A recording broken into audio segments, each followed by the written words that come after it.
지금 사실 경기도 착한 기업 인증 같은 경우는 도내 중소기업 및 사회적 경제 조직을 대상으로 지역 발전이나 또 사회공헌 그리고 이제 윤리경영 등 사회적 가치를 실현하는 기업을 발굴해서 인증하는 제도 등 알고 있습니다. 근데 이제 처음에 인증했을 때와 재인증률이 인증 사업들이 전부 다 너무 혁혁하게 이렇게 차이가 있는 거예요. 저는 좀 이 인증 기간 중에 중견기업으로 성장한 기업들 같은 경우는 결국은 재인증 상황에서 이탈이 돼요. 저는 이게 참 안타까운 게 이탈 기업으로 치부할 게 아니라 사실 이 부분은 경기도가 대대적으로 좀 홍보해야 될 성과거든요. 공모 사업에 뭐 약간의 인센티브 그걸 가지고 이분들이 이 인증 사업뿐만 아니라 사실 이런 기업들이 성장해서 중견기업으로 갔을 때는 결국은 양질의 일자리 창출과 지속 가능한 이런 경제 시스템을 만들어 가는데 경기도가 그냥 인증에 급급하고 매해 이제 인증은 늘어나요. 근데 그에 따라서 재인증은 점점 줄어듭니다. 그러면 이게 과연 이 인증 사업의 효율성에 있어서 이게 맞는 걸까요? 중첩 규제와 신규 사업 유치에 어려움을 겪다 보니까는 수원이나 파주나 고양이나 의정부나 어떻든 이 신규 기업들을 유치할 수 있는 부분을 위해서 경자구역을 좀 신청하고 있거든요. 근데 이게 지금 보시다시피 다 서쪽에 몰려 있습니다. 행정에서 그렇게 만드는 부분이거든요. 그 지역에 또 행정이 또 예산이 집중되다 보니까 거기가 키워진 거죠. 특히 동북부 쪽을 위해서 각종 규제가 있습니다. 그 규제를 돌파하려면 경자구역 지정되는 부분이 어떻든 지역 발전이나 일자리 창출을 위해서 꼭 필요한데 그거를 신청할 수 있는 여력이 안 돼요. 이게 문제라는 얘기입니다. 결론적으로 경제자유구역 지정이 투자 유치의 수단에만 그치는 게 아니라 권역별 균형 발전의 어떤 플랫폼으로 좀 재정립해줘야 되지 않나 이런 생각을 좀 갖고 있고요. 경제청에서 좀 적극적으로 좀 검토해 주시기를 좀 당부드리겠습니다. 본의원은 기본적으로 4.5일제를 반대하지 않습니다. 다만 이 4.5일제가 또 다른 노동시장 양극화를 조장할 수 있다. 이번에 4.5일제에 참여한 기업들의 기본 조건 중에 하나가 5인 이상 사업장이죠. 경기도 5인 이상 사업장이 몇 프로 되시는지 아세요? 85% 정도가 5인 미만 사업장입니다. 그럼 15%의 5인 이상 사업장을 대상으로 83억의 시범사업을 하시는 거예요. 경기도 노동자의 85%가 혜택을 받을 수 없는 사업을 추진하고 강행하시는 것이 맞느냐. 제가 분명히 말씀드렸듯이 이것은 또 다른 사회적 문제를 일으킬 수밖에 없다. 지금 경기도가 노동정책에서 가장 약자인 노동자들을 대변해야에도 불구하고 지금 이 4.5일제에 대한 사업은 정반대 방향으로 가고 있다. 4.5일제 추진하는 과정에서 왜 그들의 목소리는 담기지 않았으며 왜 그들은 이 사업에 참여할 수 있는 기회조차 주어지지 않는 것이 과연 경기도 민선 8기의 노동정책과 맞느냐는 부분입니다. 본 의원이 이번 감사 내내 요구했던 자료가 무엇인지 아시죠? 회의록입니다. 존경하는 공직자 여러분, 왜 회의록에 이렇게 집착하느냐 반문할 수 있습니다. 행정의 기본은 기록입니다. 기록이 없다는 것은 소통하지 않았다는 증거이며 관리 감독을 하지 않았다는 고백입니다. 기록이 없으면 사업관리 평가를 할 수 없습니다. 기록이 없으면 담당자가 바뀌었을 때 인수인계가 불가능합니다. 기록이 없으면 작년의 실수를 올해 또다시 반복하게 됩니다. 본 의원이 그토록 강조했던 기본 없는 행정의 민낯입니다. 혈세는 그렇게 단발성으로 담당자의 기억에 의존해 공중분해되고 있었습니다. 우리는 도민에 대한 중간관리자 역할입니다. 우리의 역할은 도민의 세금을 받아 위탁이든 보조든 사업을 잘 관리해서 그 성과를 도민들에게 돌려드리는 것입니다. 그 최소한의 증빙이 바로 기록입니다. 직원들 업무가 가중된다, 실무자가 회의를 기피한다는 변명은 도민 앞에 부끄럽습니다. 기본이 탄탄한 신뢰받는 행정이 될 수 있도록 해주십시오. 차세대 전산 개발 관련해서 제가 제기된 의혹을 중심으로 좀 약간 질문을 드리겠습니다. 100억으로 설계를 했다가 쪼개긴 한 이유는 김씨 피하기 위해서다. 또 하나의 의혹은 일부러 이거 대보정보통신한테 주려고 수의 계약을 하려고 유찰을 되도록 했다. 그러면은 유찰이 2번 됐다 하더라도 또 다시 이제 공부를 해서 할 수 있었지 않나 하는 저는 그런 생각이 있긴 하거든요. 자격이 되지 않는 사람을 해서 이런 사태가 벌어졌다. 그 책임이 있지 않냐 이런 의혹이 있습니다. 소송도 하고 해가지고서 지원 배상금이라든지 아니면은 선급금 했던 걸 다 회수해야 되는 게 사실이지 않습니까? 그런데 이제 이렇게 된 상황에서 받을 수 있습니까? 여기 30억에 산 거예요. 지분 51%라면 60억 정도라고 평가해서 지금 사간 거거든요. 근데 저희가 받아야 될 돈은 이 돈보다 훨씬 많은데 왜 다른 데에다가 계약을 해서 차세대 전산 개발을 하실 생각은 안 하시는 거고 기본 시스템을 지금 업그레이드해서 해결하시겠다고 하는데 그 이유가 뭔지 이게 가장 사실은 궁금하거든요. 이 사업은 도대체 어떻게 되는 겁니까? 경기 북부는 다층 규제에 묶여서 기업이 들어올 공간을 박탈당하고 있고 이는 곧 양질의 일자리가 사라지는 경제적 격차로 직결되고 있습니다. 경기 북부 10개 시군이 종전 이후에 수십 년간 특별한 희생을 요구받았다고 하면 이제는 그에 상응하는 특별한 지원과 보상으로 대답해야 될 때라고 생각합니다. 지사님께서 경가원 파주 이전을 연내에 완료하겠다라고 약속해 주셨는데요. 벌써 11월이 지나가고 있습니다. 이 자리에서 다시 한번 12월이 올해가 지나가기 전에 파주 이전을 좀 완료하겠다고 약속을 해주시면 좋겠고 결단이 필요한 시점이라고 생각을 합니다. 경가원 이전을 통해서 북부산업 특화 지원 체계 구축이라든가 지역대학 연구기관과의 연계 강화 그리고 현장 밀착형 기업 지원 강화 같은 여러 가지 이제 기능을 경가원이 수행을 해주셔야 되는데 이게 미룰 수 있는 사업이 아닙니다. 올해 연내에 반드시 그 약속을 지켜주시기를 다시 한번 부탁드리겠습니다.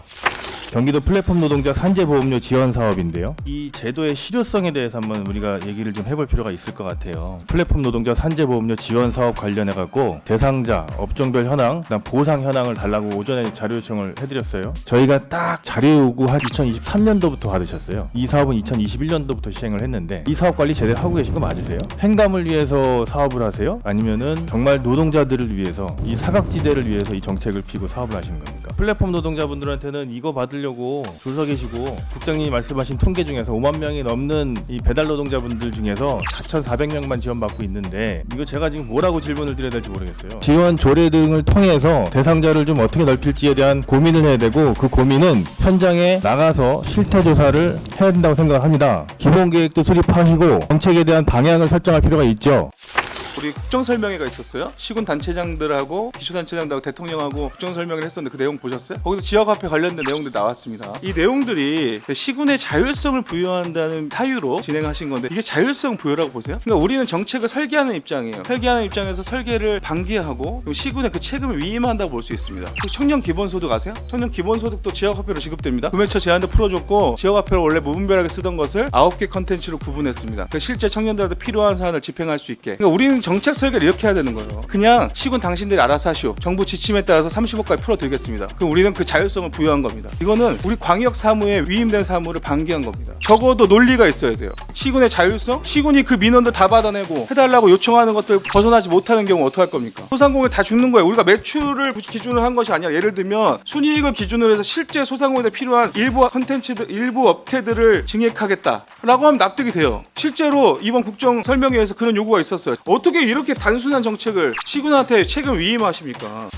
본 사업의 총괄은 베이비부머 기획과는 노동시장 정책 핵심 기능 담당 조직 일자리재단이 아닌 사회혁신경제국 소속으로 이는 노동시장 정책보다는 사회적 가치 중심 사업을 담당하는 부서로 분리되고 있기 때문에 여기에 사는 게 맞지 않다라고 지금 생각하고 있어요. 그래서 대책을 말씀드리겠습니다. 순고용 효과 분석 자료 제출, 본 사업의 사중 손실을 포함한 순고용 효과를 분석한 내부 평가 자료 및 외부 용역 결과 즉시 제출 부탁드리고요. 조직기능 재검토, 베이비부머 라이트잡 사업 본질이 중장년 일자리 안정 및 창출이라는 점을 고려하며 베이비부머 기획과의 기능을 경제실 일자리 정책과 등 노동 및 일자리 정책 전문부서로 이관하여 청년 중장년 취약계층의 일자리 정책을 통합으로 관리할 방안을 심도 있게 검토하고 재정 투입의 효율성을 높이기 위한 사중 손실을 최소화 및 정책 효과성 검증 의무제를 도입하여 자원금의 재정적 정당성을 확보할 방안을 마련해 주시기 바랍니다.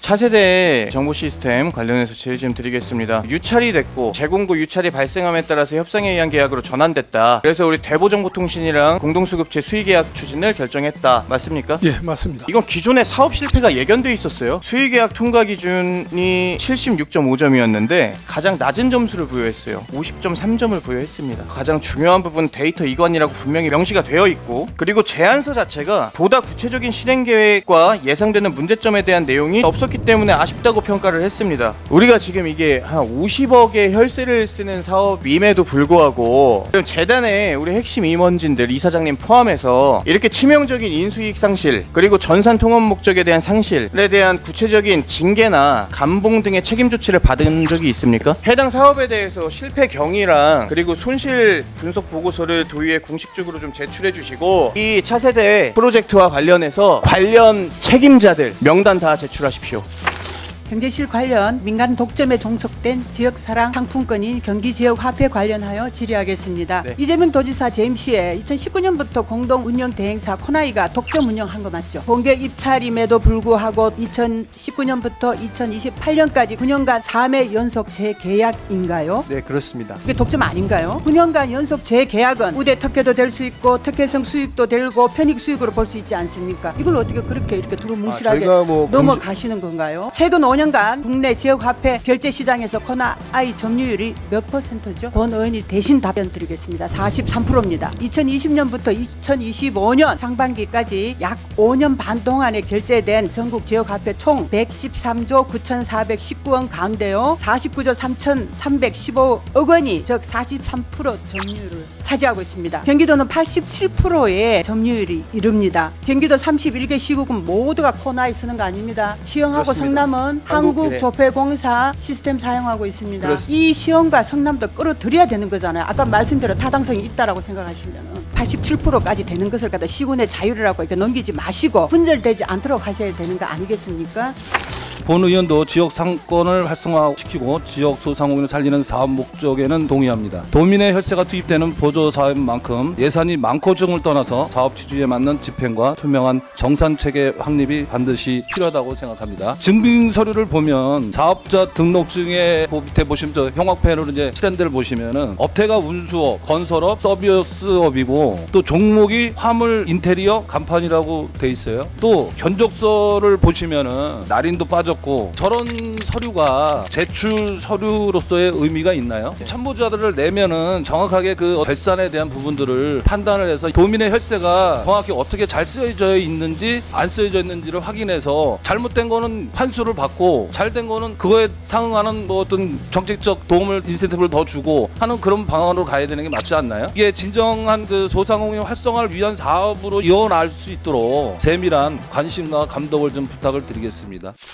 국제 노동 컨퍼런스에 대해서 질의 좀 드릴게요. 이게 9월 달에서 12월로 미뤄졌죠. 일정이 12월 16일 지금 한 달 한 5주 정도 남았는데 사업의 그 수행 계획서에 따르면 지금 좀 보니까요. 보통 행사장 임차하고 연사 섭외하고 홍보 쪽 뭐 영상 제작이든 카드뉴스 제작이든 하고 그다음에 참가자 모집, 케이터링, 그다음에 사후의 성과 관리 등으로 구성되어 있는데 본연이 볼 때는 행사 용역에 해당을 하거든요. 근데 도는 이를 민간 위탁 사업으로 추진을 했어요. 본예산 편성할 때도 그래서 민간 위탁 동향을 제출해서 의회 승인을 받았고 하지만 실제 최종 사업 계획서를 보면 협상에 의한 용역 계약을 통해서도 충분히 수행 가능한 수준으로 보입니다. 절차상의 그 문제를 아까부터 계속 말씀드리는 겁니다. 컨소시엄 참여 기관의 구성과 역할을 보면 굳이 위탁 형태로 추진할 이유가 없어 보여요. 결국 우리 집행부에서 특정 단체를 염두를 해두고 컨소시엄 형태를 통해서 사업을 배분한 거 아니에요? 그런 의혹을 가질 수밖에 없습니다. 본의원은.